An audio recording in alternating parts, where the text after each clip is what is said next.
Hello friends, welcome back to my channel Debleena Raji ব্লগে তোমাদের অনেক অনেক স্বাগত জানাই।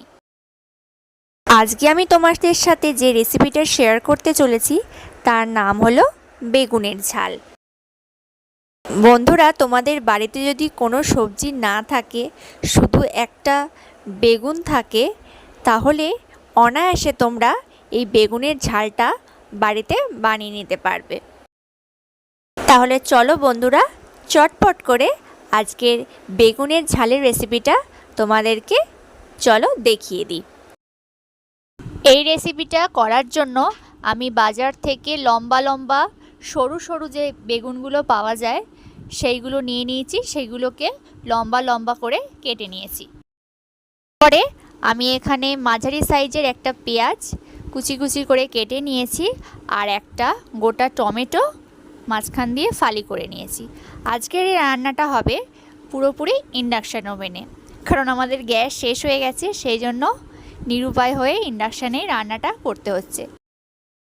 দেখো বন্ধুরা, প্রথমেই আমি এখানে একটা ননস্টিকের প্যান নিয়ে নিয়েছি। এবার ওই প্যানটাকে ইন্ডাকশান ওভেনের ওপর বসিয়ে দেব। প্রথমেই ওটাকে বসিয়ে কমিয়ে দিতে হবে যাতে কড়াইটা পুড়ে না যায়, প্যানটা যাতে পুড়ে না যায়। তারপর প্যানটা গরম হয়ে গেলে পরে সর্ষের তেল দিয়ে দেব, বেশ অনেকটা পরিমাণে দিতে হবে।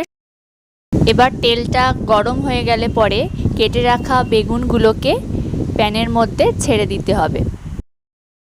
এবার বেগুনগুলোকে হালকা করে ভেজে নিতে হবে, ডিপ করে ভাজতে হবে না, হালকা একটু সাঁতলিয়ে নিলেই হবে।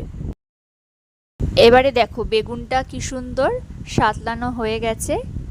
এবার একটা পাত্রের মধ্যে বেগুনগুলোকে ঢেলে নেব আস্তে আস্তে। বেগুনটা আমার ঢালা হয়ে গেছে এখানে। এবার পেঁয়াজ কুচি আর টমেটোটা গ্রেট করে নিয়েছি টমেটোটা। এবার ওই প্যানের মধ্যেই বেশ খানিকটা সর্ষের তেল দিয়ে দিয়েছি। এবার তেলটা গরম হয়ে গেলে পরে কালো জিরে ছড়িয়ে দেব তেলের মধ্যে। কালো জিরেটা একটু ভাজা হয়ে এলে পেঁয়াজ কুচিটা দিয়ে দেব তেলের মধ্যে।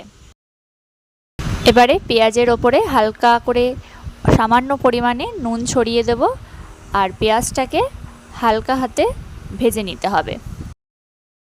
এবারে আমি গ্রেট করে রাখা টমেটোটা একটা প্লেটের মধ্যে নিয়ে নিয়েছি, তাতে 1 চামচ চিনি দিয়ে দিয়েছি।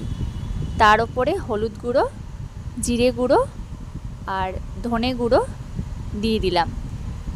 এবার ওটাকে ভালো করে মাখিয়ে কড়াইতে পেঁয়াজের ওপরে দিয়ে দেব। এবারে মশলা শুদ্ধ পেঁয়াজটাকে ভালো করে খুন্তি দিয়ে নাড়াচাড়া করে নিতে হবে।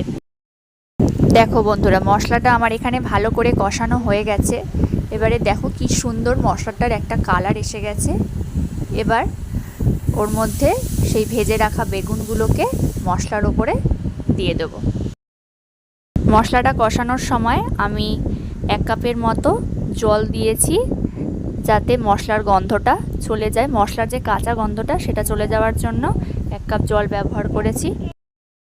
দেখো এবার রান্নাটার মধ্যে কি সুন্দর একটা জলসানো ভাব এসে গেছে। এবার ধনেপাতা কুচি ওপর থেকে ভালো করে বেগুনগুলোর ওপরে ছড়িয়ে দিতে হবে ভালো করে।